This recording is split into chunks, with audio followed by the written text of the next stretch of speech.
অন্যতম সদস্য ছিলেন। নিজে তিনি প্রত্যক্ষ করেছেন, নিজের যে অভিজ্ঞতা, যে সংস্কারের বাধাগুলো আসলে কিভাবে এসেছে, কোত্থেকে এসেছে, সরকারি বা কতটুকু আন্তরিক ছিল, তিনি নিশ্চয়ই আমাদেরকে জানাবেন সেসব বিষয়ে। আহ জনাব মাজদার হোসেন, আপনাকে স্বাগত জানাচ্ছি আমাদের অনুষ্ঠানে।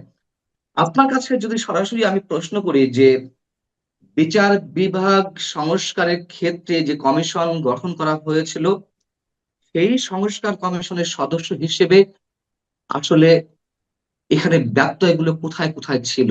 সংস্কার প্রস্তাব করার ক্ষেত্রে অথবা আপনারা যে আন্তরিকভাবে কাজ করতে চেয়েছিলেন সেখানে বাধাগুলো কোত্থেকে এসেছিল, অথবা সরাসরি আমি যে আরো স্পেসিফিক প্রশ্ন করি, সরকারের পক্ষ থেকে কোনো বাধা ছিল কিনা? আপনাকে ধন্যবাদ। সংস্কার শব্দটা ইটসেলফ ইটস এ এক্সপেরিমেন্টারি। তো তাহলে ব্রিটিশ প্রণীত আইন দিয়ে আমরা বিচার করছি, এই ফেলে দেওয়া আইন দিয়ে বিচার করা, বিচার বিভাগ পরিচালনা করা কি আদৌ যুক্তিযুক্ত? কিন্তু সত্য হচ্ছে জি। ওই আইন কি আমরা ধরে বসে আছি? ওই আইন দিয়ে আমাদের সুপ্রিম কোর্ট, লোয়ার জুডিশিয়ারি, দেশের অর্থনীতি, দেশের অন্যান্য সব সেক্টর পরিচালিত হচ্ছে। এটা খুবই দুঃখজনক। 18 মাস কিন্তু অনেক দীর্ঘ সময়, এটা স্বল্পতম সময় নয়। এই সময়ে অনেক কিছু সংস্কার করে সমাজের পরিবর্তন আনা সম্ভব ছিল। তো আমাদের এই পরিবর্তনটা, আমি বলবো, যদিও আমি বিচার সংস্কার কমিশনে ছিলাম, এই পরিবর্তনের জন্য বিচার সংস্কার কমিশন তথা অ্যাডেন্টেরিম গভর্নমেন্ট উল্লেখযোগ্য কোনো ভালো কিছু অর্জন করতে পারে নাই। কারণ কি? কারণ হচ্ছে, দেখুন, আমরা বিচার সংস্কার কমিশন বসলাম, বসে এই যে মামলা জট হাইকোর্টে, এবং একটা ছোট্ট দেশ যদিও, গ্রামগঞ্জে থেকে মানুষকে আসতে হয়, তারা ডিস্ট্রিক্ট লেভেলের কথাই বলি, সেখানে যে টয়লেট নাই, বসার জায়গা নাই, খাওয়ার ব্যবস্থা নাই, অনেক অসুবিধাকে ঠেলে, অনেক অসুবিধা অতিক্রম করে, বিশেষ করে মেয়ে বিচার প্রার্থী যারা মহিলারা, তারা এত অমানবিক একটা পরিবেশে বিচারালয় ফেস করে যা বর্ণনাতীত। যে এই 53 বছরে বিচারক নিয়োগের ক্ষেত্রে কোনো স্বচ্ছতা, কোনো রুলস, কোনো নিয়ম, কোনো বিধি কিছুই ছিল না। সেই ক্ষেত্রে আমরা করেছি যে বিচার বিভাগে, বিশেষ করে সুপ্রিম কোর্টে, হাইকোর্ট বিভাগে বিচার নিয়োগ করতে হলে দক্ষ, যোগ্য, মেধা সম্পন্ন লোককে নিয়োগ দিতে হবে। কিন্তু অতীতে যেগুলা গেছে, যে সরকার যখন ক্ষমতায় এসেছে, দলীয় লোকজনকে প্রাধান্য দিয়ে নিয়োগ করেছে, যেখানে মেধা, যেখানে অভিজ্ঞতার প্রচন্ড কমতি ছিল, তারপরও নিয়োগ সেগুলো তো আমরা হয়েছে। জানি, সেই কিন্তু বিচার, এই সরকারের সময় কি এই সেই সরকারের ধারাবাহিকতা সময় রয়ে গেছে? আমরা এই বিষয়ে একটা আইন করেছি, প্রজ্ঞাপন হয়েছে, এই ইয়ে প্রেসিডেন্ট কর্তৃক একটা হয়েছে, বিধি হয়েছে, বা আপনি অর্ডিনেন্স হয়েছে যেটাকে বলে সংবিধানের ভাষায়। অর্ডিনেন্স করে আমাদের এই সংস্কারের প্রস্তাব ছিল যে দক্ষ, যোগ্য ও মেধা সম্পন্নকে সুপ্রিম কোর্টে নিয়োগ দেওয়া হোক। সেই ক্ষেত্রে আমরা দুইটা জিনিস করতে সমর্থ হয়েছে। একটা হচ্ছে, মানে দক্ষ লোক যারা দীর্ঘদিন হাইকোর্টে প্র্যাকটিস করেছে, বিচার বিভাগে বিচারক হিসাবে কাজ করেছে, যাদের বয়স 48 বছরের ঊর্ধ্বে চলে গেছে, 45 বছরের ঊর্ধ্বে গেছে, এবং যাদের ক্যারিয়ারে বিচার করার পরিপূর্ণ যোগ্যতা, দক্ষতা, রায়, জাজমেন্ট এবং অ্যাক্টিভিটিজ আছে, তারাকে নেওয়ার জন্য আমরা আইন করেছি। এবং গত একটা নিয়োগে এটাকে অনুসরণ করার চেষ্টা করা হয়েছে, কিন্তু পরিপূর্ণভাবে এটা অনুষ্ঠিত হয় নাই। তো না, এই সেখানে ক্ষেত্রে সেখানে আগে যেমন আমাদের আগে যেমন আগে যেমন পিক অ্যান্ড চুজ এর ভিত্তিতে বিচারক নিয়োগ করা হতো অন্যান্য রাজনৈতিক সরকারগুলোর সময়। হ্যাঁ, এই যে ডক্টর ইউনূস সরকারের সময় যে 23 জন বিচারক নিয়োগ দেওয়া হলো হাইকোর্টে, সেটাও কি পিক অ্যান্ড চুজ এর ভিত্তিতে? 100 বার, 100 বার বলবো, কোনো নিয়ম নীতি ছিল না এবং দক্ষতা ছিল না। এরকম অনেকেই, 23 জনে, সরি টু সে, এসেছে, আমরা চোখে দেখেছি। আমরা এই জন্য আইন করতে চেয়েছি দক্ষ, যোগ্য, মেধা সম্পন্ন। তো ওই 23 জনের যে কথা বললেন, সেই 23 জনের ক্ষেত্রে মারাত্মক প্রশ্ন আছে আইন অঙ্গনে, যে এই নিয়োগটা ভালো হয় নাই, যেটা আমাদের আইন উপদেষ্টা করেছে। এবং এই নিয়োগের বিষয়ে কেউ কেউ প্রশ্ন তুলতে চায় এখানেও পিক অ্যান্ড চুজ হয়েছে। তা আসলে আমি- আমাদের দেশে, হ্যাঁ, জি। আমাদের আ- দেশে, বলুন। আমার প্রশ্ন হচ্ছে যে আপনারা যা প্রস্তাব করেছেন সেই প্রস্তাব অনুযায়ী এই সরকার আসলে কতটা সেই অনুযায়ী কাজ করেছে অথবা বাধা সৃষ্টি করেছে? বাধা সৃষ্টি বলবো না, তবে তারা সেই আমাদের যে ডিজায়ার অনুযায়ী যে আমরা যে সংস্কার করতে চেয়েছিলাম তা আমরাও পারিনি করতে নানান কারণে। সব কারণগুলো আপনার কাছে নাই বলি। আর আমাদের মন মানসিকতা, যারা শিক্ষিত, আমি অশিক্ষিত সাধারণ জনসাধারণের কথা বলছি না, যারা বিচার অঙ্গনের সাথে জড়িত তাদেরও মেন্টাল একটা সেট আছে, ইগো আছে। দেখেন, আমরা এই সংস্কার কমিশন বলেছি জনসাধারণের জন্য বিচার বিভাগ, তাদের দৌড় গোড়ায় নিয়ে যেতে হবে, ডিসেন্ট্রালাইজেশন করতে হবে। উপজেলাকে আমরা উপজেলা পর্যায়ে নিতে চেয়েছি, হাইকোর্টকে তার প্রত্যেকটা বিভাগে আমরা নিতে চেয়েছি জন হয়রানি লাঘব করার জন্য। কিন্তু অত্যন্ত দুঃখের বিষয়, এ বিষয়েও আমরা পজিটিভ সাড়া পাচ্ছি না। এ বিষয়ে আমরাকে নানান কথা শুনতে হচ্ছে। বিচার সংস্কার কমিশন হাইকোর্টকে কেন ডিসেন্ট্রালাইজেশনের উদ্যোগ নিল, এটা ঠিক হয়নি, এবং নানান আমি একটা মৌলিক খারাপ প্রশ্ন কথা করতে আমাদের চাই। সম্পর্কে। আমি একটা মৌলিক প্রশ্ন করতে চাই। এই যে বিভিন্ন ধরনের কমিশন হলো, বিচার বিভাগ বিষয়ক কমিশন সহ, সংস্কার কমিশন সহ, এই কমিশন গুলো কাজ করছিল প্রস্তাব দেওয়া, তাই না, সুপারিশ করা। জি। হুম। আর বাস্তবায়ন কারা করবে? এই সরকারও বাস্তবায়ন করার কোনো সুযোগ ছিল কিনা, নাকি পরবর্তী যে নির্বাচিত সরকার আসবে তারাই করবে? না, আমি আমি এটাও সবাই মনক্ষুণ্ণ হবে, ইন্টারিম গভর্নমেন্টের যারা দায়িত্বে ছিলেন। আমি বলবো ওনারা অনেক কিছুই কার্যকর করতে পারতেন, কিন্তু পারেন নাই।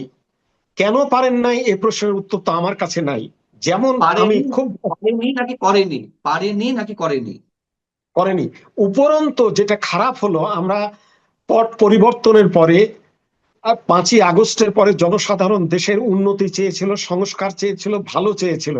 কিন্তু আপনি বিচারালয় নিয়ে যদি আমি সংক্ষেপে বলি, দেখেন, আগেও বিচার বিভাগের জামিন, জাজমেন্ট, এগুলো যদি কারো ফরমায়েশি হয়, কারো হুকুমে হয়, তাহলে স্বাধীনতা বিচার বিভাগের কোথায়, ইন্ডিপেন্ডেন্সি কোথায়? এই আজকে এখনো নতুন সরকার শপথ গ্রহণ করেন নাই, আগামীকালকে শপথ নেবেন, ক্ষমতায় আসবেন, জাতি চেয়ে আছে তাদের ভালো কাজের দিকে। কিন্তু এই 18 মাসের বিচার বিভাগ সম্পর্কে যদি আমি বলতে চাই, তাহলে খুব বেদনাদায়ক এবং দুঃখজনক কথা বলতে হয়।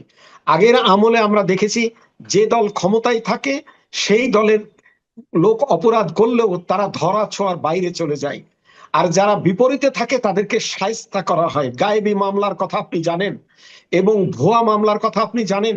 তা আমি যদি উল্টো প্রশ্ন করি, বিচার অঙ্গনের সাথে জড়িত গত 18 মাসের কি হয়েছে? গায়েবী মামলার যে চরিত্র, সেই চরিত্র কি অনুসৃত হয় নাই? আমরা দেখেছি রাষ্ট্রের সর্বোচ্চ আইন কর্মকর্তাগণ হাইকোর্টে গিয়ে শাউটিং করেছে যে এই এই জামিনগুলা আপনারা শুনবেন না, এই ব্যক্তির জামিন শুনবেন না, এটা দেখবেন না। এবং এরই ধারাবাহিকতায় নিম্ন আদালতের বিচারকেরা আমাকে পার্সোনালি কেউ বলেছে, আমি আজ যদি জামিন শুনি কাল সকালে আমার বদলি অর্ডার হয়ে যাবে, এটা আমাকে রিজেক্ট করতেই হবে, এরকম ভাবাবেগ। আর যারা ভুক্তভোগী তাদের কাছে যে জিজ্ঞাসা করেন, আমি আগেই শুরুতে বলেছি, every custody day is a good ground for them. কিন্তু বিনা বিচারে, বিনা কারণে, তদন্ত ছাড়াই কাদেরকে হাজতে রাখা যায় আর কাদের জামিন দেওয়া যায়, উন্নত বিশ্বের দিকে আমি নাই চাইলাম। আমি আপনার বিবেকের কাছে প্রশ্ন দিলাম, যেসব অপরাধের ক্ষেত্রে আপাত দেখা যাচ্ছে যার সর্বোচ্চ শাস্তি 2 বছর, 4 বছর, 7 বছর, বা যেগুলা, যে মামলাগুলা সাজানো অ্যাপারেন্টলি বোঝাচ্ছে, সেই মামলাগুলাই কেন বিচারকরা জামিন দিবেন না? জামিন তো আমার ফান্ডামেন্টাল রাইট। এটা ডিসক্রিশন পাওয়ার অফ জাজেস বটে, তারই স্বেচ্ছাধীন ক্ষমতা। কিন্তু বিচারক তার স্বেচ্ছাধীন ক্ষমতা আরবিট্রেটরি ব্যবহার করতে পারেন না। তাকে ন্যায় নীতির আলোকে মানুষের কল্যাণের দিক বিবেচনা করে তাকে ইউটিলাইজ করতে হবে। ডিসক্রিশন পাওয়ারের ডেফিনেশনই হচ্ছে যে তোমার বিবেক প্রসূত চিন্তা ভাবনা করে প্রচলিত আইনকে সামনে রেখে তুমি তোমার ডিসক্রিশন পাওয়ার ব্যবহার করবা। আমরা কি তা পেয়েছি? আমি আগেও বলেছি, বাংলাদেশের একজন প্রধান বিচারপতি যাকে হাতে মাজায় দড়ি বেঁধে রিমান্ডে নেওয়া হলো, যার সুনামের কোনো কমতি ছিল না, মাত্র একটা তার অপরাধ ছিল কেয়ারটেকার গভর্নমেন্টের বিধানের রায় দেওয়ার জন্য, আজও তিনি কারাগারে। এবং তার জামিন নিম্ন আদালত তো শোনার সাহসই নেই, অথচ এই জামিনটা ম্যাজিস্ট্রেট কর্তৃক দেওয়া উচিত ছিল। হাইকোর্টে কয়েকবার গেছে, কয়েকবারই এই শাউটিং হয়েছে, তার জামিন শুনতে দেওয়া হয় নাই। তারপরও বিচারকেরাও, সরি টু সে, তারাও সাহসিকতার সাথে এই জামিন শুনে আপনি রিজেক্ট করেন বা অ্যালাউ করেন, ইট আপ টু ইউ, এটা ডিসক্রিপশন পাওয়ার অফ জাজেস। কিন্তু এগুলো শুনলো না কেন, এগুলো রায় হলো না কেন, এই প্রশ্ন আমি কার কাছে করব? একটা, আমাদের দেশে অনেক আন্দোলনকারী, এই যারা জুলাই আন্দোলন করেছে, রক্তাক্ত, মর্মান্তিক, অমানবিক জখম হয়েছে, মৃত্যুর কোলে হাজার হাজার আমাদের মানুষ ঢলে পড়েছে। তাদের ওই সময়ের অপরাধ সম্পর্কে যে মামলা গুলা হয়েছে সেগুলো সঠিকভাবে দেখতে হবে। তার অর্থ এই নয় মামলাতে একটা ঘটনাকে কেন্দ্র করে 1000কে আসামি করা হয়েছে, শত শত জনকে আসামি করা হয়েছে, যাদের বিরুদ্ধে অ্যাপারেন্টলি কোনো কিছু দেওয়া যাচ্ছে না। এবং আমার কাছে এই উদাহরণও আছে, জুলাই আন্দোলনকারী একজনকে তার প্রতিপক্ষ তাকে ঘায়েল করার জন্য তাকে ওই মামলায় সোন অ্যারেস্ট দেখিয়েছে। সোন অ্যারেস্ট সম্পর্কে আপনাকে বলি, মূল অভিযোগে নাম থাকে না, পরবর্তী পর্যায়ে কোনো মামলায় তাকে গ্রেপ্তার করা হলে ওই পূর্বের মামলা বা যে কোনো মামলাতেও তাকে আসামি দেখিয়ে তাকে বলে সোন অ্যারেস্ট করে, তাকে জি, আপনি তো হাজতের অন্তরীক্ষে রাখা হয়। তো আপনি তো এই একজন বিচারক। বিষয়গুলো তো আমি আমি আমি তো 3 মাস কারাগারে ছিলাম। আমি যেটি দেখে এসেছি সোন অ্যারেস্টের বিষয়ে, হয়তো মামলায় জামিন হচ্ছে দীর্ঘদিন পর, 5 মাস 6 মাস পরে, কিন্তু পেন্ডিং মামলা চলে এলো। পেন্ডিং মামলা ওই যে সোন অ্যারেস্ট দেখাচ্ছে, একটা গায়েবী মামলায় আহ মধ্যে তাকে সোন অ্যারেস্ট অন্তর্ভুক্ত করছে, করে সোন দিচ্ছে। অ্যারেস্ট। এভাবে এভাবে জামিন হচ্ছে, আবার আবার একটা মামলা আসছে, এইগুলো চলেছে। আমি একটু আপনার কাছে জানতে চাই যে আইন উপদেষ্টা জনাব আসিফ নজরুল, তিনি তো অনেক বড় বড় কথা শুনিয়েছেন এই 18 মাসে আমাদেরকে।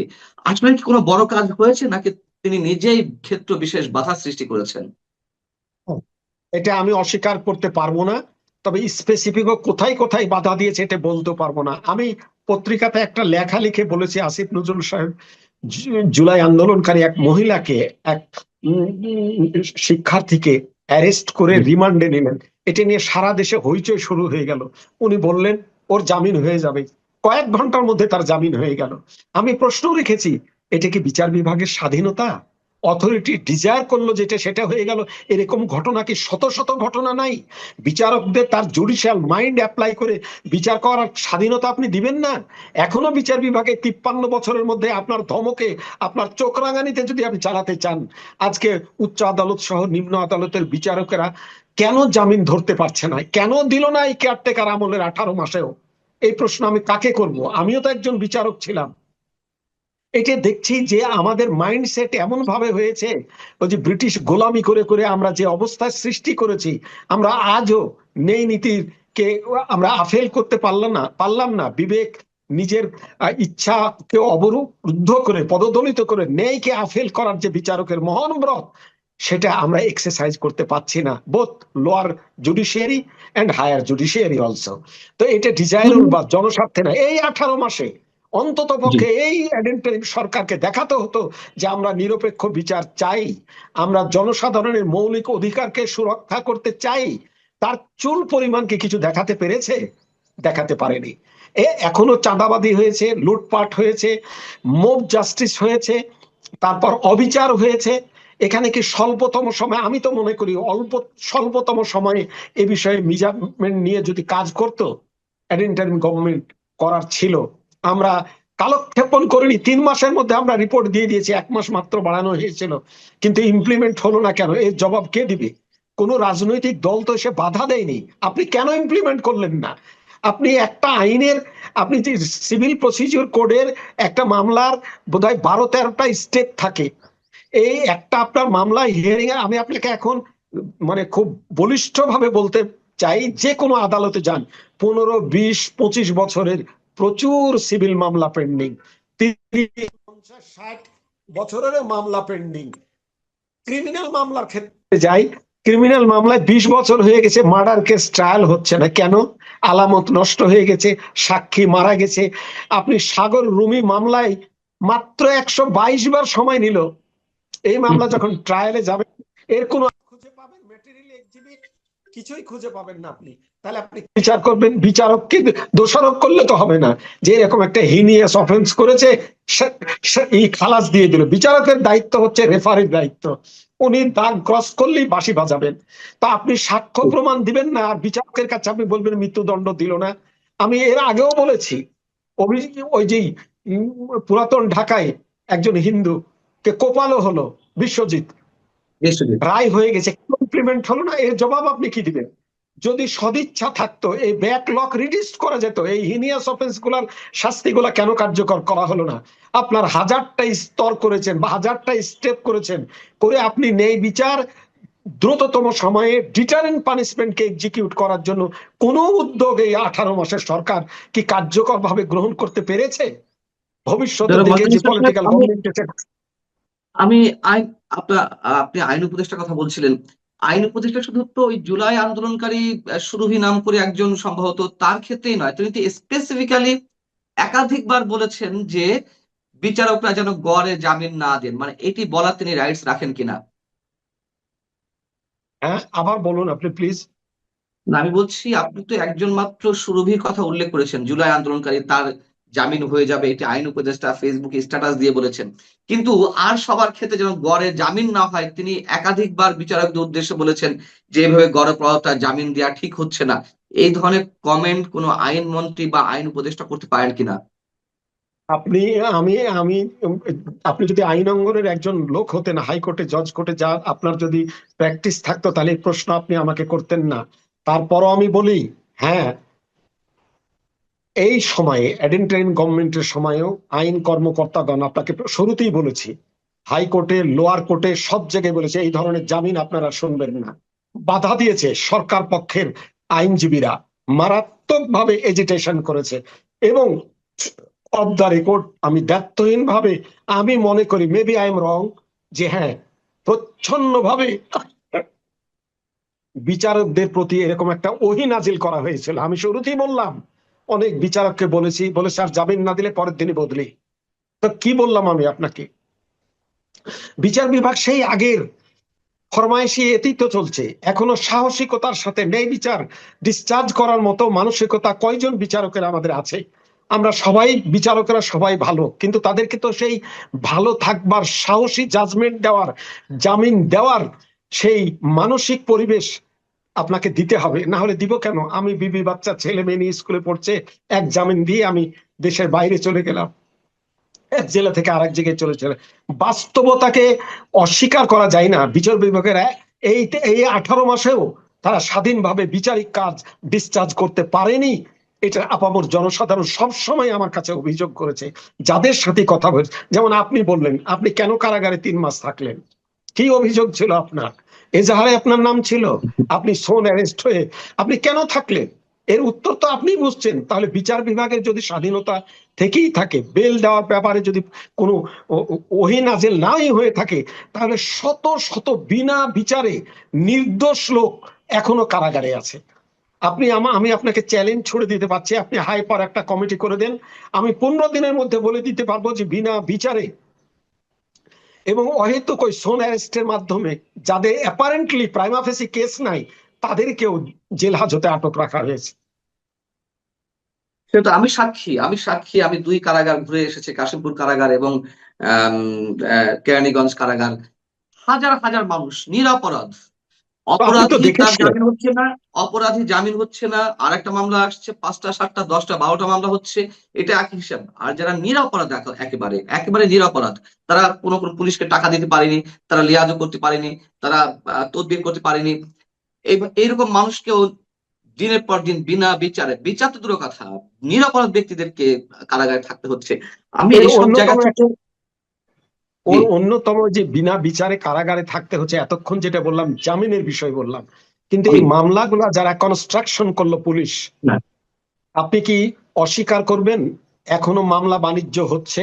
এই কেয়ারটেকার আমলেও এই না, অ্যাডেন্টারিম না, আমলেও? লাখ লাখ টাকা মামলা বাণিজ্য, লাখ লাখ টাকা তো মামলা বাণিজ্য হচ্ছে। তাহলে আমি তো পুলিশের যে ডিউটি ছিল, আমরা চেয়েছিলাম পুলিশকে এই তার ই পুলিশের যে বিচারিক কাজ, তদন্ত, আপনি জেনে আশ্চর্য হবেন, কলকাতা পাশের রাষ্ট্রে যান, 30 দিনের মধ্যে তদন্ত শেষ করতে হবে, তাও ভিজিবল ক্যামেরা থাকবে, তার সামনে যে 161 বলে রিপোর্ট সাবমিটের আগে পুলিশকে যেটা দিতে হয় 161 করবে, তার বক্তব্য শুনবে। কিন্তু আমাদের থানাগুলো নেই। আমাদের প্রচলিত ব্রিটিশের ফেলে দেওয়া আইনে কি আছে জানেন? পুলিশ তার ওই 161 করবে। এবং আমি বাস্তব বিচারিক জীবনে দেখেছি অধিকাংশ মামলায় আমরা আমরা যে তাকে জিজ্ঞাসা করেছে, পুলিশ কি তোমাকে কখনো জিজ্ঞাসা করেছে? বলে না, কোনোদিন না। বলে থানাতে তুমি কোনোদিন গেছিলা? বলে আমি কোনোদিনও থানায় যাইনি। অথচ তার নামে একটা স্বীকার, একটা সাক্ষ্য তদন্ত রিপোর্টের সাথে জড়িয়ে দেওয়া হচ্ছে। এটা যদি ভিজিবল করা হতো, তদন্ত প্রক্রিয়াটাকে যদি স্বচ্ছ জনসমক্ষে আনা হতো, তাহলে তো এই যে বাণিজ্য নামে আমরা যে কথাগুলো শুনি, সোনারেস্টের নামে যে কথাগুলো শুনি, এই 1000 কোটি টাকার বাণিজ্য বন্ধ হতো, জন হয়রানি লাঘবও দূর হতো। কিন্তু আমরা কেউ এগুলা সাহসের সাথে বলিও না, ফেসও করি না। রিফর্মের প্রথম কাজ ছিল বিচার বিভাগের পুরাতন অচল আইনগুলোকে ফেলে দেওয়া এবং পুলিশের যে তদন্ত কার্যক্রমকে এটাকে অত্যাধুনিক এবং ভিজিবল করা। আপনি পকেট থেকে স্লিপ বের করলেন, টেলিফোন ফেললেন, আর আমাকে আসামি শ্রেণীভুক্ত করলেন, আর যে অপরাধ করেছে তাকে অনেক টাকা নিয়ে আপনি ফাইনাল রিপোর্ট দিয়ে দিলেন। এটা তো আমাদের দেশে বাস্তব সত্য, 100% সত্য। এই বাণিজ্য হচ্ছে, সব ক্ষেত্রে হচ্ছে বলি না, এগুলো হচ্ছে। এগুলো কি আমরা বুঝি না? জনাব মাজহার হোসেন, যদি তাই হয়ে থাকে, যদি মানে কি, আমরা তো প্রত্যক্ষদর্শী, আমরা অভিজ্ঞতাও সঞ্চয় করে এসেছি, এবং আপনি তো নিজেই রাজসাক্ষী অনেক ক্ষেত্রে। সেই জায়গায় থেকে আপনি মনে করুন, আপনি তো বিচারক, এই মুহূর্তে বিচারক আসনে বসে আছেন, সেই জায়গা থেকে আমি প্রশ্ন করি যে তাহলে এই যে সংস্কার সংস্কার যে শব্দগুলো আমরা শুনলাম, সেগুলো কি শুধুই রাজনৈতিক এজেন্ডা? শুধুই মানে ক্ষমতায় টিকে থেকে মানুষকে ভুলভাল বোঝানো? নাকি সত্যি কিছু? আপনি তো বলেছেন যে 18 মাসে কিছুই হয়নি, চুল পরিমাণ কাজ হয়নি। তাহলে এই সমস্যা কমিশন করার উদ্দেশ্যটা কি ছিল? না, আমরা তো ভিতরের খবর অন্তরের খবর জানি না। অ্যাপারেন্টলি যেটা ছিল যে সত্যিকারের সংস্কার করে দেশের পরিবর্তন করা। কিন্তু আমি পাল্টা আপনাকে প্রশ্ন করতে চাই, আপামর জনসাধারণকে বলেন তো, 18 মাসের সংস্কারের জনগণের কি লাভ হয়েছে, কি কল্যাণ হয়েছে? এর অ্যান্সারই তো, এই প্রশ্নের উত্তর পাওয়া যায়। আসলে আমরা সেটা করতে পারিনি, এই সত্যটা স্বীকার করতে হবে। অনেক কিছুই 18 মাসে করা সম্ভব ছিল, যদি আমাদের সদিচ্ছা থাকতো, ডিজায়ার থাকতো। আমরা তা করতে পারিনি তো। তবে যা করেছি সেটাও যদি আইনে রূপান্তরিত না হয়, সেটা যদি কার্যকরী না হয়, তাহলে তো এটা আরো দুঃখজনক হবে। আপনার পুলিশ সংস্কার কমিশন, আমাদের বিচার সংস্কার কমিশন, প্রত্যেকে রিপোর্ট দেখে। লোকাল গভর্নমেন্ট, আমি জানি ডক্টর তোফায়েল, আল্লাহ ওনারকে কল্যাণ দিক, জান্নাতে দিক, উনি মারা গেলেন রিপোর্ট দাখিল করে। এত ভালো ভালো প্রস্তাব দিয়েছে লোকাল গভর্নমেন্ট রিফরমেশনের জন্য। এগুলো যদি ইমপ্লিমেন্ট করা হয়, তাহলে জনবান্ধব, জন অংশগ্রহণমূলক, গণতান্ত্রিক একটা সিস্টেম বিল্ড আপ করবে আমাদের দেশে। কিন্তু আমরা কি এগুলো যদি ডাস্টবিনে ফেলে দিই, এগুলোকে যদি কাজে না লাগাই। আপনিও নানা রকম বৈঠকি ভঙ্গিতে কথা বলেন, কিন্তু আমরা লক্ষ্য করেছি যে এই অনুষ্ঠানটা এরই মধ্যে বেশ জনপ্রিয় হয়েছে। আমাকে অনেকে বলেন, এবং তাদের একটা বিশেষ দাবিও হলো, যেহেতু অজয় দা গল্পের ছলে ছলে কথা বলেন, যে গল্প বলতেও তো সময় লাগে, কাজে ওনাকে একটু সময় দেন। তো এখন আমি খুবই লজ্জিত এবং ক্ষমা প্রার্থী আপনার কাছে, আপনাকে আমি পর্যাপ্ত সময় দেই না। যদি এখানে আপনাকে আমি একটা কথা বলি। সম্ভবত তলস্তয় বলেছিল, আমাদের পাঠকদের বা দর্শকদের এটা জানতে হবে, শ্রোতাদের। তলস্তয় বলছিল কি জানেন, যে নদীর পাড়ে দাঁড়িয়ে যদি আপনি পাশে ওপারের গ্রামটাকে দেখেন এবং একটা ছবি আঁকেন, সেটা হচ্ছে কবিতা। আর আপনি যদি নদীটা পার হয়ে ওই পারে গিয়ে দাঁড়িয়ে ওই গ্রামটা নিয়ে লেখেন, ওইটা হচ্ছে গল্প। আর যদি আপনি গ্রামের ঘরে ঘরে ঘুরে এসে লেখেন, ওইটা হলো উপন্যাস। তো আমরা তো উপন্যাস লিখতেছি না, কবিতা আর গল্পই ভালো। তো আজকে আমাদের এটা কবিতা হবে কিনা নাকি গল্প হবে আমি জানি না, দর্শকরা ঠিক করবে। তো একটা বিষয় না একটু বলাই দরকার। আমরা আজকে এমন সময় করছি কাজটা, এমন সময় আলোচনাটা করছি, আমি জেনেছি আপনি সিডনির বাইরে যাচ্ছেন, এই জন্য অনেকটা তাড়াহুড়ো করে করা, যে আজকে কিন্তু আমাদের এই শপথ হয়ে যাবে একটু পরেই। এবং ইন্টারেস্টিং হলো আজকে 3টা শপথ। এটা অবশ্যই একটা রেয়ার ব্যাপার। সাধারণত যেদিন এমপি সাহেবরা শপথ নেন, হয়তো ওই দিনই বিকেলের দিকে অথবা সন্ধ্যার দিকে মন্ত্রী পরিষদ শপথ নেন। তো আজকে মাঝখানে আরেকটা শপথ আছে। এই শপথটা হলো সংবিধান সংস্কার পরিষদের শপথ। এখন এই সংবিধান শপথ যেটা হবে আমার খুব জানতে ইচ্ছা করে কতগুলি জিনিস। একটা জিনিস হলো কি, যখন আপনি শপথ নিয়ে নিলেন দাদা, তখন আপনি ওখানে যে কথাগুলি উচ্চারণ করলেন সেই কথাগুলি তো আপনাকে পালন করতে হবে। দেখেন আমি কথাটা বলি কেন, আমার মনে আছে অন্তর্বর্তীকালীন সরকারের শপথ নেওয়া হলো, যখন মাহফুজ আলমরা শপথ দিলেন দ্বিতীয় ধাপ, তখন উনি শপথ দিলেন যে উনি সংবিধান সমুন্নত রাখবেন। শপথটা নিয়েই বললেন যে বঙ্গভবন থেকে বঙ্গবন্ধুর ছবি নামাতে হবে। আর বঙ্গবন্ধুর ছবি রাষ্ট্রীয় কার্যালয়ে অথবা রাখাটা কিন্তু সংবিধানের অংশ। তো শপথটা নিয়েই উনি সংবিধান লঙ্ঘন করতে গেলেন। তো উনি শপথ দেওয়ার সময় বললেই পারতেন যে ভাই শপথে এই জিনিসটা রাখেন না, এটা কিন্তু একটু পরে আমি লঙ্ঘন করবো। তো আমার জানার খুব ইচ্ছা যে এই সংবিধান সংস্কার পরিষদে যে শপথটা আজকে হবে, এমপি সাহেবদেরকে বলবো ভাই একটু দেখে নিন যে কি শপথ নিচ্ছেন। আপনার বক্তব্য, আপনার এই তিনটা শপথ দিয়ে আপনার মন্তব্যটা শুনতে চাই। আমার কথা হচ্ছে, আগে মানে শপথের যে কথাটা আপনি বললেন, পৃথিবীতে সবচেয়ে বেশি মিথ্যা কথা বলা হয় আদালতে। এক পক্ষ যান বাঁচানোর জন্য, আর এক পক্ষ তাকে ধরাশায়ী করার জন্য, এবং এই উভয় পক্ষ ধর্মীয় গ্রন্থে হাত রেখে বলে যাহা বলিব সত্য বলিব।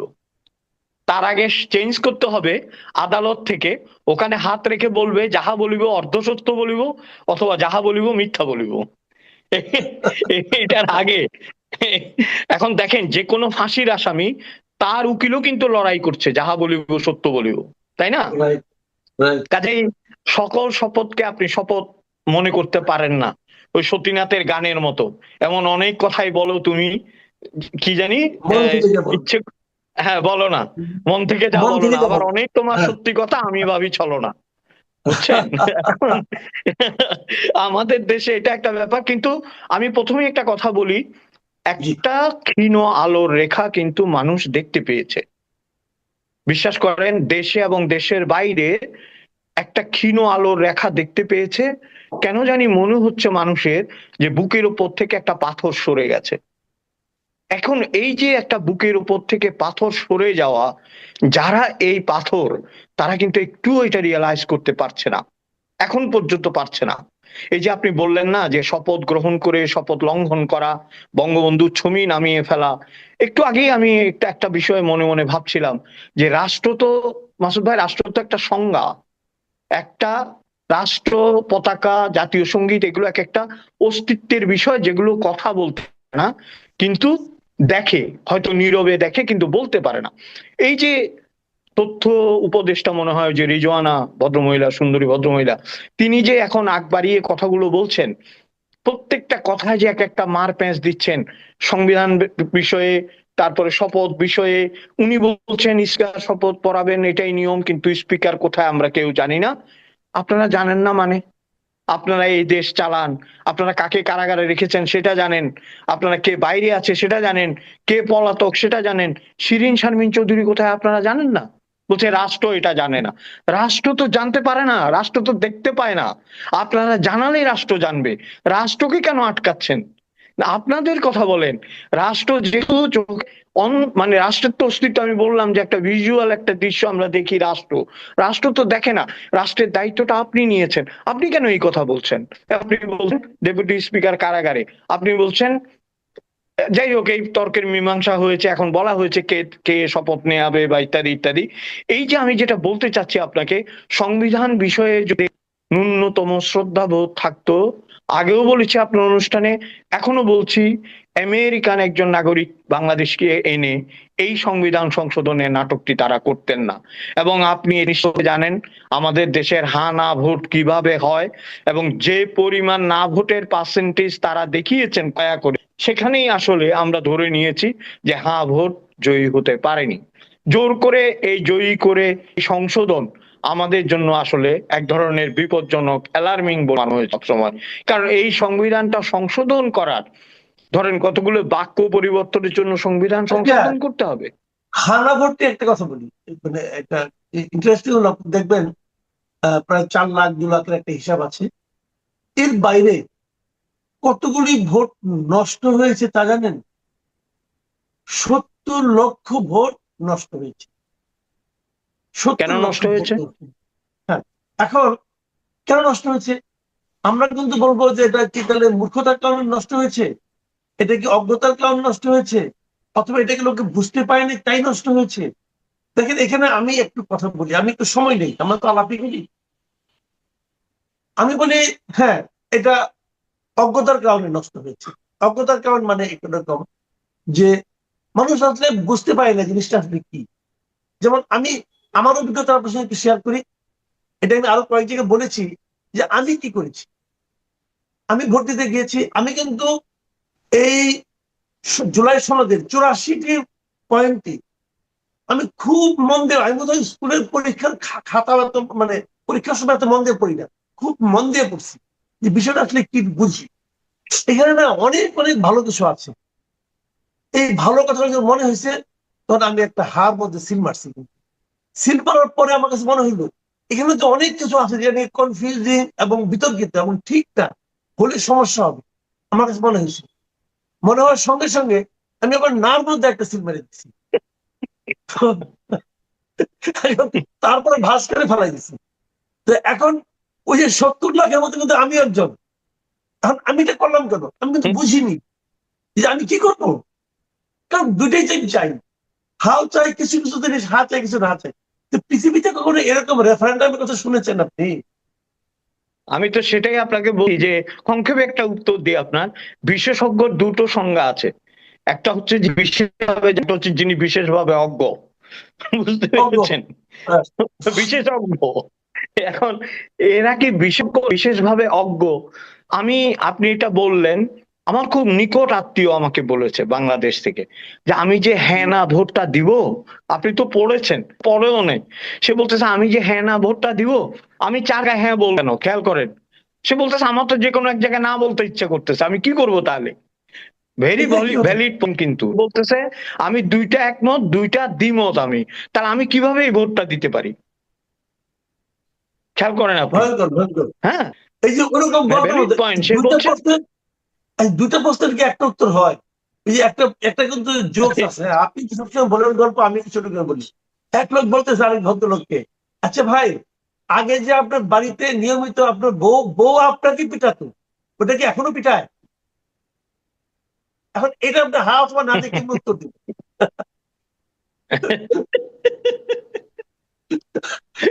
মানে আগে যে পিটাইতো এটা কি হ্যাঁ, আর এখন যে পিটা এটা কি না, এটা বলতে হবে, তাই না? এখন এটাই হলো, এটা হলো একটা মুশকিল। কি হয় জানেন, আমি বলি আপনাকে, মানে এটা কিভাবে আমি এক্সপ্লেইন করবো, যে ধরেন আসলে কি সবকিছুর হ্যাঁ না উত্তর হয়?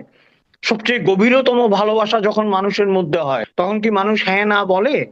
স্বামী যখন স্ত্রীকে জিজ্ঞেস করে আবেগ হয়ে যে তুমি কি আমাকে ভালোবাসো, সে যে নিরুত্তর থাকে, সেটাই তো সবচেয়ে বড় ভালোবাসা, তাই না?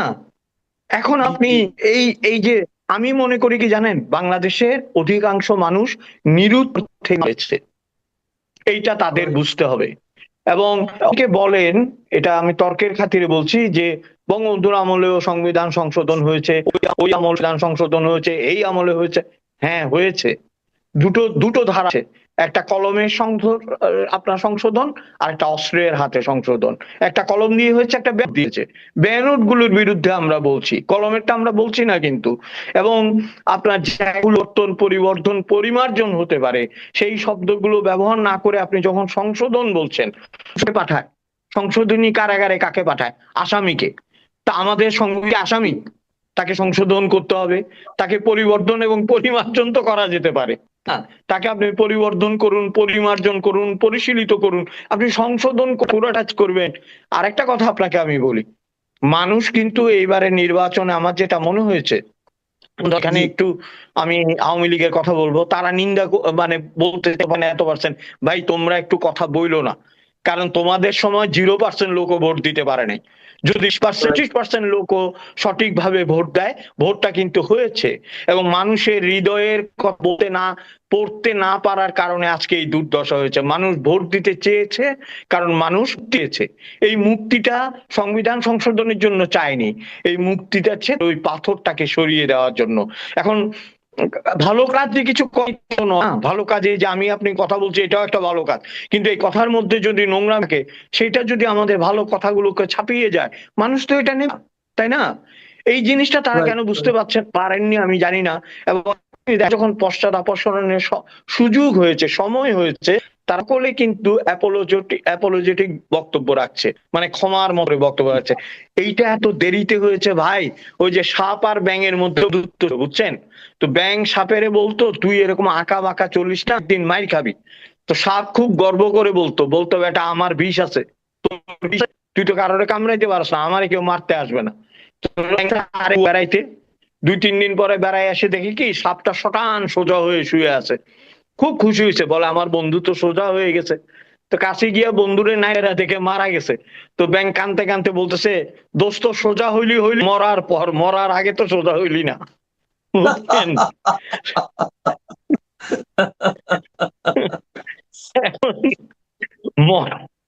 মরার পর সোজা হলে তো লাভ হবে না, সারা জীবন তো আঁকা মাকা চলেছেন ভাই। Right, right. আচ্ছা, এখন কথা হলো যে শপথ তো হয়ে যাবে, আমরা মানে যে পাচ্ছি, সংসদ পাচ্ছি, সেখানে এক দলের অনেক বেশি সংখ্যাগরিষ্ঠতা থাকছে, তারা চাইলে যে কোনো সময় সংবিধান সংশোধন করতে পারবে। আবার ধরেন আজকে মন্ত্রিসভা গঠিত হবে হয়তো সন্ধ্যার দিকে। তো আপনার কি প্রত্যাশা, যে আপনি কি ধরনের একটা মন্ত্রিসভা চাচ্ছেন? দেখুন আমি একটা কথা বলি, বিএনপি, এটা খুবই সৎভাবে বলতে হবে, অনেক অভিজ্ঞ মানুষ আছে। যেমন ধরেন আমার চট্টগ্রামের আমির খসরু মাহমুদ চৌধুরী, কিংবা মঈন খান, ধরেন যে আমাদের কি নাম, এই যে এই ফখরুল সাহেব। আমি ফখরুলকে সময় একটু এগিয়ে রাখি, এটা আমার একটা ব্যক্তিগত দুর্বলতা। এই কারণে রাজনীতি আমি করি নাই এবং তার রাজনীতি আমি সমর্থন সম্পূর্ণভাবে যে কথাটা আমি বলতে চাই, একজন পরিশীলিত ভদ্রলোক যদি আমরা বলি রাজনীতিতে, মির্জা ফখরুলের মধ্যে সেই গুণাবলী আছে। কিন্তু আপনার হয়তো মনে আছে যে আগে যিনি যারা পালিয়েছে তাদের সেক্রেটারি ব্যঙ্গ করে বলতো, পালাবো কোথায় ফখরুল সাহেব, আপনার গাড়িতে গিয়ে উঠবো, এই ধরনের ব্যঙ্গ করতেন উনি। আমি কোনোদিন এই ভদ্রলোককে প্রত্যুত্তর দিতে দেখিনি। উপেক্ষা করে একজন মানুষকে ছোটা যায়, উপেক্ষা করে যে বড় হওয়া যায়, এটা কিন্তু মির্জা ফখরুল বারবার প্রমাণ করেছেন। এবং তাই যদি গুরুত্বপূর্ণ পদে নিয়োগ করা যায়, আমি মনে করি কি, ধরেন রাষ্ট্রপতি বানালে হ্যাঁ একজন ভদ্রলোক রাষ্ট্রপতি পাওয়া যাবে, এটা কিন্তু আমার মনে হয় তাকে অন্য কাজে লাগালে বিএনপি লাভবান হবে বলে আমার মনে হয়, তাকে গুরুত্বপূর্ণ। এবং আপনি যেটা বললেন, আপনার ওই যে শিক্ষামন্ত্রী ছিলেন মিলন, তারপরে আপনার ওই যে ভারতে চলে গেলেন যে সালাউদ্দিন সাহেব, আরো অনেক ছেলে আপনি জানেন, আমাদের আব্দুল্লাহ আল নোমানের ছেলে অসাধারণ গান করে এবং দেখতেও শুধু একেবারে আপনার। এই ধরনের মানুষগুলোকে বিএনপি সামনে রাখলে আমার মনে হয় মন্ত্রিসভা খারাপ হবে না। এবং আর কথা হচ্ছে ধরেন ওদের জন্য আমি আরেকটা কথা এটা হয়তো অনেকে বিতর্কিত মনে করতে পারেন, যে আপনি বললেন যে ফখরুল ইসলাম আলমগীরকে আপনার রাষ্ট্রপতি বানানো যায় কিনা, কিন্তু আপনি বানাবে কিনা, আচ্ছা ঠিক আছে, কিন্তু আমার একটা কথা বলেন তো আপনি, আমি যদি ভারতের কথাটা একটু উদাহরণ দিতে চাই। 2014 সালে বিজেপি যখন সরকারে, তারা যখন বিজয়ী নরেন্দ্র মোদীর নেতৃত্বে তারা যখন সরকারে আসলেন, তখন ওই সময় ভারতের কংগ্রেস মনোনীত রাষ্ট্রপতি ছিলেন প্রণব মুখার্জি। প্রণব মুখার্জি তো মানে আপনার খুবই কংগ্রেসের একজন মানে অনেক ত্যাগী নেতা, হ্যাঁ ত্যাগী লোক। তো যখন উনি রাষ্ট্রপতি হলেন, রাষ্ট্রপতি হওয়ার সব মানে ভারতেও আমাদের মতোই, যিনি রাষ্ট্রপতি হবেন তিনি দল থেকে পদত্যাগ করবেন এবং উনি একজন নির্দলীয় ব্যক্তি হয়ে যাবেন। তখন বিজেপি কিন্তু প্রণব মুখার্জিকে সরায়নি। প্রণব মুখার্জি তার পুরো টার্ম কিন্তু বিজেপির সঙ্গে থেকেছে। ওনার পুরো মেয়াদ সম্পূর্ণ হওয়ার পর তারা অন্য রাষ্ট্রপতি নিয়োগ দিয়েছে। তো রাষ্ট্রপতির তো একটা মেয়াদ থাকে, এখন সেই মেয়াদ থেকে আপনি তাকে যদি সরাইতে পারেন, আপনাদের ক্ষমতা আছে, গাইড দিলে সরাতে পারেন। ওনাকে এদের তো এই ছাত্ররা সরানো অনেক চেষ্টা করছিল, তখন তাদের বিএনপি আটকে ছিল না, এখন আমরা সরাবো না। তাহলে এই রাষ্ট্রপতির মেয়াদ সম্পূর্ণ করতে দিলে অসুবিধা নেই। আপনাকে আমি একটা কথা বলি, যখন প্রণব মুখার্জির কথা বললেন, যখন সরকার পরিবর্তন হলো তখন প্রণব মুখার্জিকে জিজ্ঞেস করা হয়েছিল যে আপনি এখন কিভাবে করবেন। তখন প্রণব মুখার্জি বলছিল যে দস্তখত করা ছাড়া আর তো কোনো কাজ রাষ্ট্রপতির আমার একটা লাভ হয়েছে। বলছে কি?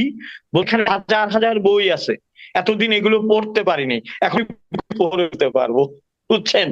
বলে আমি এখন আস্তে আস্তে বইগুলি পড়তে পারবো, নিজেকে বিকশিত করতে পারবো, আর যা বিল আসবে সই করে দেবো। এখন আপনি যেটা বলেন, যদি সিরিয়াস আলোচনা যায়, ডেমোক্রেসি তো সেটাই না, আপনাকে এবং তিনি তার মেয়াদ পর্যন্ত থাকা এবং তাকে নেওয়া, অ্যাপ্রুভাল নেওয়া, এটা হচ্ছে ডেমোক্রেসি। এই ডেমোক্রেসি চলিনি বলে আমাদের মধ্যে সংশয়, আমাদের মধ্যে দ্বিধা, এবং আমাদের রাষ্ট্রপতি যারা নির্বাচিত হয়েছেন ইতোপূর্বে, তাদের কথাবার্তাও তো আমাদের কাছে সন্দেহজনক। প্রিয়াঙ্কা চোপড়াও বলতে পারতো না, বলো প্রিয়াঙ্কা চোপড়া ঢাকায় আইসে, আমাকে একটু আইতে পারলো না, এরকম রসিকতা শুনেছি আমরা রাষ্ট্রপতির মুখ, তাই না? হ্যাঁ, আমি তো ধরনের রসিকতা একজন রাষ্ট্রপতির কাছ থেকে আমরা নিশ্চয়তা আশা করি।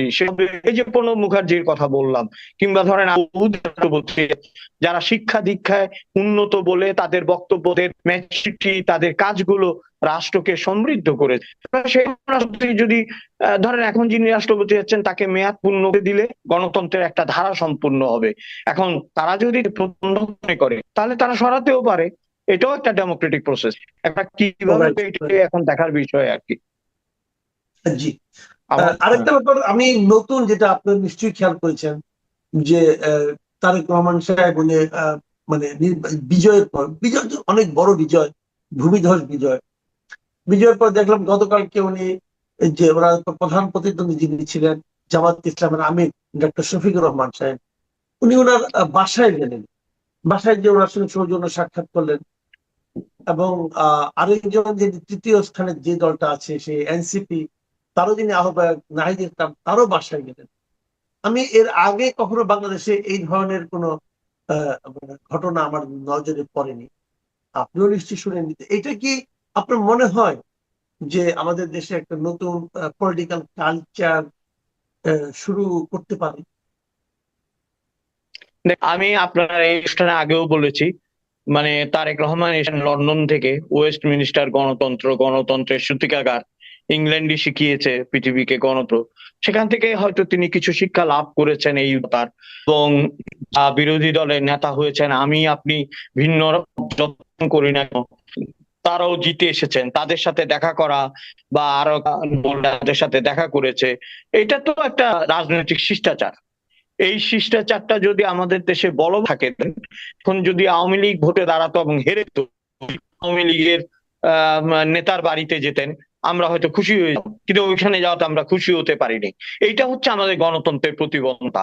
কিন্তু উনি যে শিষ্টাচারটা দেখিয়েছেন, এই শিষ্টাচারটা আমি মনে করি গণতন্ত্রের জন্য সুখকর।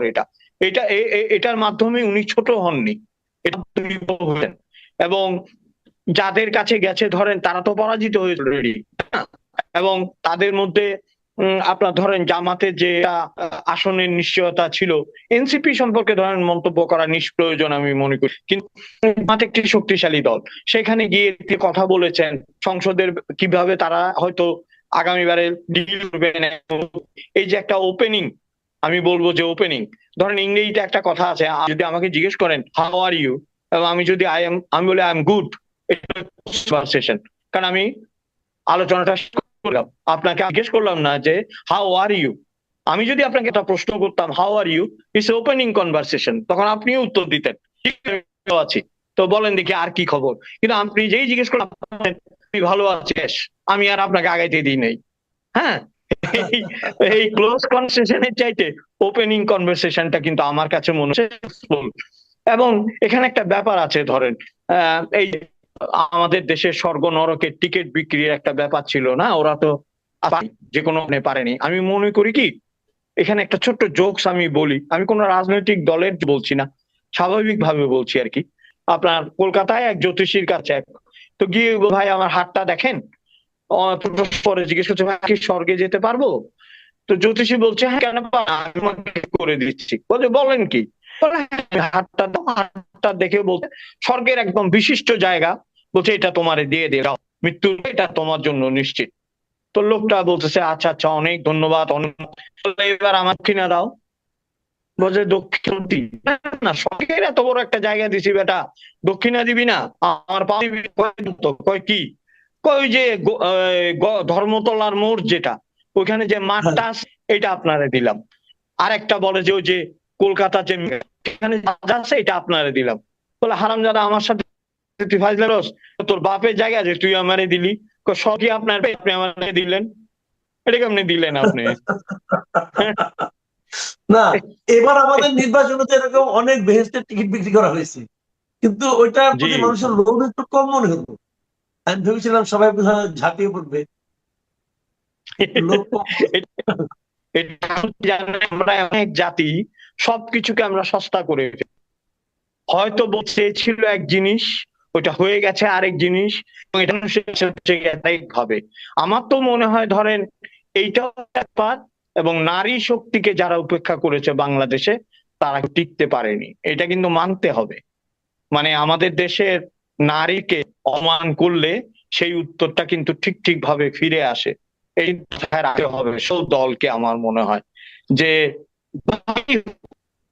আমরা ঘরেও দেখছি বাইরেও দেখছি বাঙালি নারীদের একটা সে শক্তির কথা আমি বহুবার বলেছি এই আলোচনায়, এবং আমি এখন ওই হয় এবং ওই শক্তি যদি প্রতিবাদ করে কিন্তু ওরা পারে না, এবং ওরা নীরবে সেটা জানিয়ে দেয়। এবারও তাই জি, আসলে আরো একটা জিনিস আমার কাছে যেটা মনে হয়েছে যে ওনারা আমি জানি না এটা কেন করলেন, যে ওনার দলের নাম হলো জামাতে ইসলাম। তার মানে ইসলাম কায়েম করার জন্য কিন্তু ওরা কাজটা করতেছেন, দলটা করেছেন তারা, ইসলামী শাসন প্রবর্তন করবেন, অমুক করবেন, তো বলতেছেন। আবার ওনারা খুলনা একটা আসনে একজন হিন্দু ভদ্রলোককে নমিনেশন দিয়েছেন। হিন্দু ভদ্রলোকের মাধ্যমে কিভাবে ইসলাম কায়েম করবেন এটা আমার কাছে ক্লিয়ার না।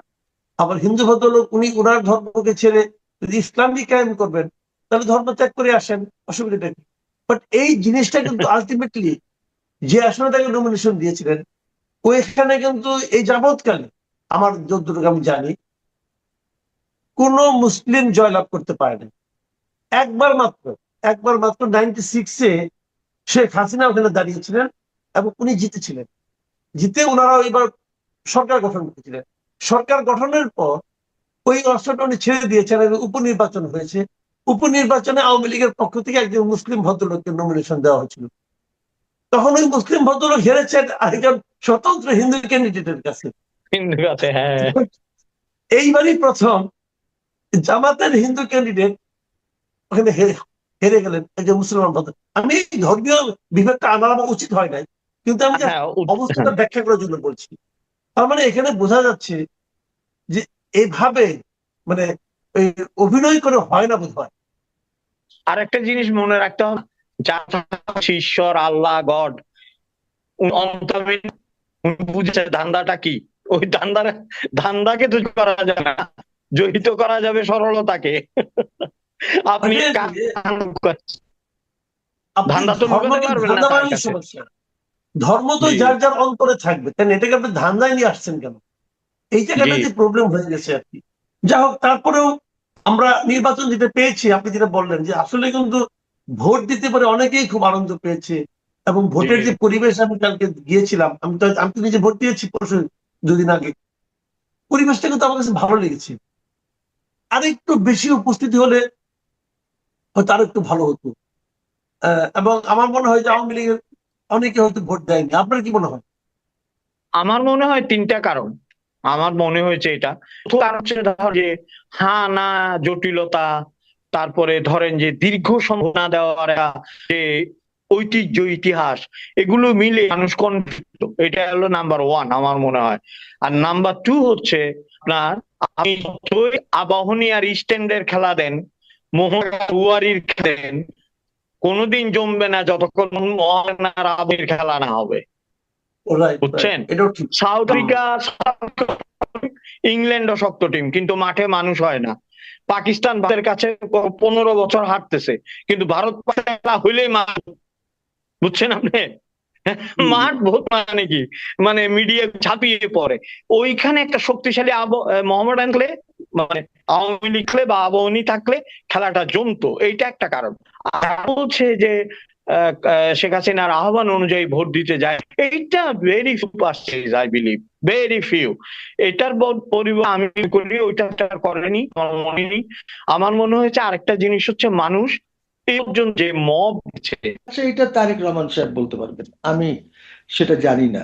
আমি আমার কথা বলতে পারবো যে আমি আশ্চর্য, মানে কি আকাশ থেকে পড়েছে আমি এই নামটা দেখে, ডক্টর খলিলুর রহমান। আর একটা জিনিস খেয়াল করবেন যে অনেক লিস্ট কিন্তু কয়েকদিন যাবৎ সার্কুলেট করছিল বিভিন্ন মিডিয়ায়, সোশ্যাল মিডিয়ায়, বিভিন্ন জায়গায় আমরা লিস্ট, কোথাও কিন্তু ডক্টর খলিলুর রহমানের নাম ছিল না। না, এইটা তবে হঠাৎ করে এমন একটি কথা কিন্তু শুরু হয়েছিল গত একদিন বা দুদিন আগে থেকে, যে এই মন্ত্রিসভায় এমন একজন আসতে যাচ্ছেন যা দেখে অনেকেই চমকিত হবেন। ফেসবুকে এরকম একটি লেখা ছড়িয়ে পড়েছিল। তা আমরা কেউ গেস করতে পারিনি, আমরা ধারণা করতে পারিনি যে সেটি ডক্টর খলিলুর রহমানকে দিয়ে এই চমক আসতে যাচ্ছে। জি। Now, এখন coming back to doctor Khalilur Rahman, আপনি জানেন দ্যাট পিনাকি ও খলিলুর রহমানকে নিয়ে খুব উৎসাহ এবং উদ্দীপনার মধ্যে ছিল যখন নেওয়া হয়েছে, এবং কেউ কেউ বলে যে ওরাই নাকি ওই ডিপ স্টেটের একজন লোক হলো ডক্টর খলিলুর রহমান। এবং জি। এই যে লাস্ট গভর্নমেন্টের সরানের ব্যাপারে যে যারা উদ্যোগ নিয়েছে, যারা কাজ করেছে, রিয়েল কাজ যারা করেছে ডিপ স্টেটের সাথে, one of doctor Khalilur Rahman. So এখন ওকে ফরেন মিনিস্ট্রি কার উদ্যোগে দেওয়া হয়েছে, বাট জনগণের আশঙ্কা আছে, এবং this could B a bad choice, very bad choice, এবং এইটা নিয়ে অনেক কথা হবে আগামীতে, যে সে ডেলিভার করতে পারবে কিনা। সে খুবই খারাপ লোক। এর আগে যখন জাস্টিস লতিফুর রহমান সাহেব যখন ছিলেন অ্যাডভাইজার, চিফ অ্যাডভাইজার, তখন আপনাদের হয়তো খেয়াল আছে যে সে পিএস ছিল, ওনার পিএস ছিল, এবং একটি সেক্স রিলেটেড একটি ঘটনার জন্য সে পালিয়ে গেল দেশ ছেড়ে, even before Latifur Rahman handed over power to the elected government. This is Khalilur Rahman. So এরকম অনেক প্রবলেমস আছে ওকে নিয়ে, কিন্তু খলিলুর রহমান কিন্তু কোনো সময় ওইভাবে আলোচনায় ছিল না। তার মানে হচ্ছে যে কোনো বড় জায়গার থেকে বোধহয় এই খলিলুর রহমানকে বলা হয়েছে যে আপনি ওকে নেন এবং ওকে পররাষ্ট্রমন্ত্রী করেন। হি ওয়াজ নট দেয়ার, পররাষ্ট্রমন্ত্রীর কনসিডার ছিল না, কোনোভাবেই ছিল না, কোনো দিনও ছিল না। এবং এটা তারেক সাহেব ভালো বলতে পারবেন, বিএনপি ভালো বলতে পারবেন যে কেন রাখলেন। আমার তো ডক্টর খলিলুর রহমানের ব্যাপারে আপত্তি আছে, জনগণেরও আপত্তি আছে। আমার আরেকটা ছোট আপত্তি হচ্ছে আসাদকে নিয়ে, যাকে সম্ভবত ল মিনিস্টার করা হচ্ছে, because he was the attorney general for Bangladesh. উনি একটি ইললিগাল, আনকনস্টিটিউশনাল, একটা চোর সরকার, কারাপ্ট সরকারকে উনি সহায়তা করেছেন এজ এন অ্যাটর্নি জেনারেল। এইরকম লোক আবার কেন থাকবে মন্ত্রিসভায়? খলিল আর আসাদ, এই দুইজন তো অলরেডি অন্য গভর্নমেন্টে ছিল, যাদের সাথে কাজ করেছে, ওদের তো এখানে থাকার কথা না, উচিত না। And I think this is the first mistake that Tariq Rahman has made, and I hope this is the last mistake that he is making. এবং যত দ্রুত হোক উনি যদি এটা he can reconsider at any time, কোনো problem নাই এইগুলি রিকনসিডার করতে। তো ভালো হবে ওনার জন্য যে বিগত ইললিগাল, কারাপ্ট, টোটালি কারাপ্ট, আমরা বারবার বলেছি দেশবাসী চাচ্ছে যে এরা যেন দেশের বাইরে না যেতে পারে, এদের জন্য অ্যাকাউন্টেবিলিটি হয়, কিন্তু এখন মনে হচ্ছে যে এইগুলি হয়তো কিছুই হবে না, কিছুই হবে না। মানুষ কি সেই জায়গা থেকে আশাভঙ্গের শিকার হবে? তখন তারেক রহমান যে অ্যাটিটিউড শো করছিলেন আমাদের সামনে, বা তারেক রহমান যে নির্বাচনী প্রতিশ্রুতি দিয়েছেন বা প্রতিহিংসা রাজনীতি থেকে সরে আসার কথা বলছিলেন এবং একটি নতুন বাংলাদেশ বিনির্মাণের কথা তিনি বলছিলেন, এখন ডক্টর ইউনূস সরকারের যে করাপ্ট পার্সন গুলো, তারা যদি বহাল তবিয়ত থাকে, তাদেরকে সেফ এক্সিট দেওয়ার একটা প্ল্যানিং থাকে, এবং মানুষের যে আশাবাদ, যেমন আপনি আপনার আশাবাদের কথা তুলে ধরলেন, সেইখান তার বিপরীত কিছু ঘটে, তার মানে কি তারেক রহমান অন্যান্যদের মধ্যে মতন, মানে এই প্রশ্নটা করার সময় এখনো যদিও হয়নি, তারপরেও মানে রাইট। মোমেন্ট মানুষের তাৎক্ষণিক যে প্রতিক্রিয়াগুলো ছিল, সেই জায়গা থেকে মানুষ যদি আশাভঙ্গের শিকার হয়, সত্যি তারেক রহমান কি সফল হতে পারবেন তাহলে? আমি দোয়া করি যেন উনি সফল হন। এইটা একটা মিস্টেক হতে পারে, গুরুতরের মিস্টেক হতে পারে, এবং সময় উনি ওনাকে বলে দেবে যে আপনি এই ভুলটি করেছেন, এদেরকে সরিয়ে দেন। এখন কে বাধ্য করেছে? We don't know, because Khalilur Rahman was a total failure. কিন্তু চতুর্দিক ওটা যদি থেকে হয়ে থাকে, ডক্টর খলিলের মতো বিতর্কিত ব্যক্তি যদি পররাষ্ট্র মন্ত্রণালয়ের দায়িত্বে আসবেন, তাহলে ডক্টর ইউনূস যদি রাষ্ট্রপতি হন, অনেকে যে আশঙ্কাটা করছেন, সেটিও কি সেটি থেকে বিস্ময়কর কিছু থাকবে? না, না হতেই পারে। যদি যদি ওদের মধ্যে কোনো এরকম আন্ডারস্ট্যান্ডিং আছে, আমি জানি না।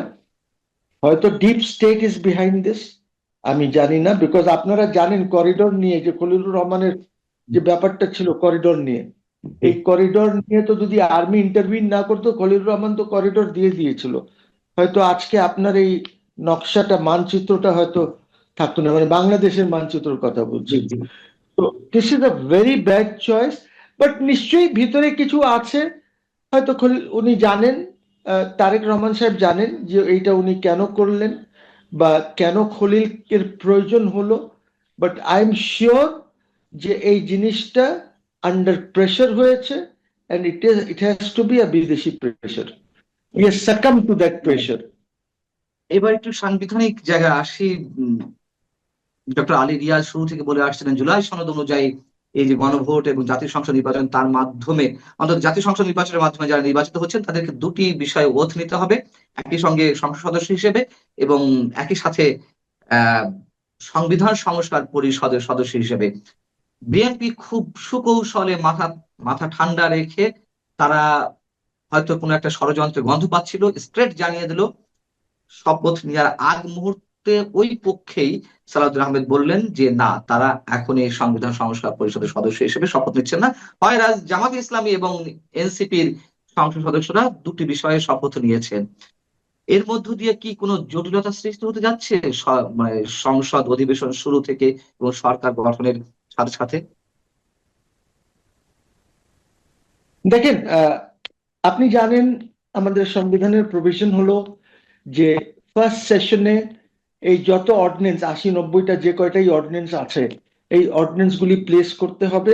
যদি সংসদ এইগুলি পাস না করে, তাহলে এইগুলি আর আইন থাকবে না, এইগুলি রিপিল্ড বলে গণ্য করা হবে, এইগুলি চলে যাবে। সো এইটাও 2/3 মেজরিটি কার? বিএনপির। ওনারা নিশ্চয়ই এইটাকে উড়িয়ে দেবেন, এই অর্ডিন্যান্সটাকে রাখবেন না। অর্ডিন্যান্স না রাখলে ওরা 10টা শপথ নেক, জামাত নেক বা যার ইচ্ছা নেক গিয়ে, it will have no value. Number 2 যেটা হচ্ছে যে দেখেন কত কত ইললিগাল কাজ ওই গভর্নমেন্ট করেছে, আর এনসিপি ইজ অলসো ইনভলভ। আপনি গণভোট হওয়ার পর আপনি গতকাল সন্ধ্যার সময় গিয়ে ওইটা সই করছেন। আমি ইমাজিন যেটা যেটা অলরেডি হয়ে গেছে, শেষ, আপনি সই করেন নাই এনসিপি, আপনি গিয়ে সেটা সই করছেন। কবে? গতকালকে ভোটের রেজাল্ট অ্যানাউন্স হয়ে গেছে। I mean, it's totally illegal. Referendum totally illegal, totally unconstitutional. আমাদের সংবিধানে নাই। এইগুলি সব আসিফ নজরুল টজরুল এরা মিলে এইসব গোলমাল করেছে, and they should be accounted for all this. এখন জামাত নিয়েছে, এনসিপি নিয়েছে, তারা কি করবে? তারা এইটা নিয়ে হট্টগোল করবে পার্লামেন্টে। আর ইন্ডিপেন্ডেন্ট দুইজন ওরাও কিন্তু নেয় নাই সেকেন্ড ওথটা, ওরা ওই একটাই নিয়েছে। বিকজ আপনার কোনো সুযোগ নাই সেকেন্ড ওথের। আপনি যেখানে প্রথম ওথ সংবিধানে নিচ্ছেন, তখন সেকেন্ড ওথের তো কোনো প্রশ্নই উঠে না, বিকজ আপনি তো এখন সাংসদ, পার্লামেন্ট কনস্টিটিউট হয়ে গেল। আপনি এই পার্লামেন্টকে আপনারা সেকেন্ড ওথ নিয়ে কিভাবে ডেজিগনেট করবেন আপনার কনস্টিটিউয়েন্ট পার্লামেন্ট বা কনস্টিটিউয়েন্ট অ্যাসেম্বলি? এটা তো হয় না। এটা আই ডোন্ট নো, জামাতের যদি এত লো ক্যালিবার হয়, তারা যদি না বুঝতে পারে, এনসিপির যদি এত লো ক্যালিবার হয় যে তারা না বুঝতে পারে যে 2/3 মেজরিটির বেশি যাদের আছে তারা এইটা প্রত্যাখ্যান করে দিয়েছে। তারা নিজেদের মধ্যে সংবিধানে এমেন্ডমেন্ট আনবে, রিফর্মস করবে, যা করার করবে। আর এইটা দিয়ে তারা জানিয়ে দিল যে আমরা এইটার পক্ষে নাই, we do not support this. And BNP rightly করেছে এই কাজটা। কেন রাইটলি করেছে? বিকজ যে ড্রাফটটা করা হয়েছিল, যে ড্রাফটে তারা সই করেছে, ওই ড্রাফটটা চেঞ্জ করে দিয়েছে দিস ম্যান, ওই যে কি নাম, ওই যে ইলিনয়ের প্রফেসর, ইলিনয়ের প্রফেসর, জানি না, I am so sorry, I feel for those students in Illinois যাকে এই প্রতারকটা পড়ায়। হি ইজ আ প্রতারক and nothing else. He knows nothing. আমি জানি সে 27-28টা বই লিখেছে, এদিক থেকে নিয়ে ওদিক থেকে। আজকাল it's very easy to write this books, you know, আপনার এআই আছে, অনেক কিছু আছে, অনেক টুলস আছে, you can write this book. So ওইগুলিকে আমি কনসিডারেশনই নিচ্ছি না। ইউ সি, আমিও 24 ঘন্টার মধ্যে বই লিখে দিতে পারি একটা, but that's not my writing, you no.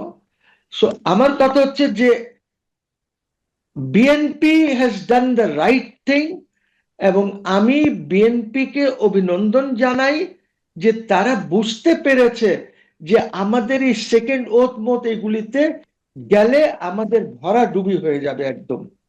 এরকম একটি বড় দলে তো নিশ্চয়ই পররাষ্ট্রমন্ত্রী হওয়ার মতন একাধিক যোগ্য ব্যক্তি রয়েছে, শুধু খসরু চৌধুরী কেন, আরো অনেকেই রয়েছেন। তাদেরকে বাদ দিয়ে অনেকেই কেন ভাই খলিলুর রহমান? অনেকেই আছেন। টেকনোক্র্যাট মন্ত্রী বানাতে হলে আপনি এই 18 কোটি লোকের মধ্যে অনেক লোক পেতেন যারা আপনার দলেও আছে, আপনার দলের বাইরেও আছে, who understand the regional politics, who understand geopolitics, who understand geoeconomics, but they are not dalals of somebody. This man is a dalal, out and out dalal. আপনি এই দালালকে আনসাকসেসফুল একটা দালাল, যদি সে 18 মাসে কিছু দেখাতে পারতো তাহলে আমরা বুঝতাম। এখন আই ডোন্ট নো রিয়ালিটিটা কি আছে, why Tariq Rahman has been forced to। Oath নিয়ে আরেকটি প্রশ্ন করতে চাই। সিইসি যে শপথ পড়ালেন, একই সঙ্গে দুটি শপথ, যেহেতু সংবিধানে এই যে সংবিধান সংস্কার পরিষদ কিংবা সংবিধান সংস্কার পরিষদের সদস্য এইসব কিছুই নেই, এবং বিএনপি রাইটলি বলেছে, সালাউদ্দিন সাহেব রাইটলি বলেছেন যে এটি সংবিধান আগে আনার পর দেখা যাক কি করা যেতে পারে। সেখানে প্রধান নির্বাচন কমিশনার কিভাবে দুটি শপথ পড়ালেন? তিনি তো নির্বাচন পরিচালনা করেছেন, জুলাই সনদ অনুযায়ী তিনি আর চলবে না, সে তো সাংবিধানিক পোস্ট। তিনি কেন এই শপথটি পড়ালেন? এই শপথ পড়ানোর মধ্য দিয়ে কি তিনি সংবিধান লঙ্ঘন করেছেন আপনার মনে হয়? দেখেন, একটা জিনিস হলো কি, 148(1) আর্টিকেলে যে শপথটা দেওয়া আছে, উনি ইলেকশন কিসের ইলেকশন করিয়েছেন? উনি তো ইলেকশন করিয়েছেন এমপিদের, মেম্বার্স অফ পার্লামেন্টের ইলেকশন করিয়েছেন। উনি তো গণপরিষদের ইলেকশন করার নাই, তা তো উনি বলেন নাই কোথাও। তো চিফ ইলেকশন কমিশনার অবশ্য অন্যায় করেছেন, উনাকে বলা উচিত ছিল যে আমি এই শপথ পড়াতে পারবো না। উনি কেন এই শপথ পড়াতে গেলেন? এইটাতে মনে হচ্ছে দ্যাট উনিও একটি দলকে সমর্থন করছেন, যে কোনো ভাবে হোক, বিকজ ওনার তো উচিত ছিল। উনি কেন, উনার কনস্টিটিউশনাল ম্যান্ডেট কোথায় এই শপথ পড়ানোর জন্য? ওয়ের ইজ হিজ কনস্টিটিউশনাল ম্যান্ডেট? ওইটা শফিকুর রহমান সাহেব, ডক্টর শফিকুর রহমান পড়িয়ে দিলেই তো হতো। উনি কেন পড়াতে গেলেন? Serious mistake. অনলি মিস্টেক নাকি সংবিধান ভায়োলেশন? উনি ওনার ওথ লঙ্ঘন করেছেন চিফ ইলেকশন কমিশনার এই শপথ পড়িয়ে, সেটি মনে উনি হচ্ছে। ওথ লঙ্ঘন করেছেন। আপনার কাছে আমার শেষ প্রশ্ন, যে এবং উনাকে এটার খেসারত দেওয়া সৃষ্টি হবে কিনা সংসদে? এই জামাত এনসিপির সংসদ সদস্যরা যে দুটি বিষয়ে শপথ নিলেন, এতে করে তারা কোনো ধরনের জটিলতা সৃষ্টি করার সুযোগ পাবে কিনা, অথবা অশান্ত অস্থির করার সুযোগ পাবে কিনা জাতীয় সংসদকে? অস্থির করার চেষ্টা করবে জামাত।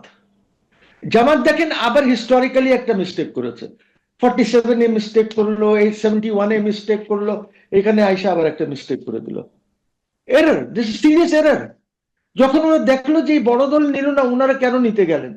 ওনারা যখন এই অর্ডিন্যান্সটা প্লেস হতো পার্লামেন্টে, তখন তারা কথা বলতেন এটা নিয়ে। সো ওরা এটা করেছে জেনে শুনে। It's a conspiracy against this parliament, against this parliament, 13 পার্লামেন্টের এগেইনস্টে একটা কনস্পিরেসি করেছেন তারা, যে এই পার্লামেন্টটাকে তারা বলতে চাচ্ছেন that this is a constituent parliament, এবং পরে তারা বলবে যে তারেক রহমান প্রাইম মিনিস্টার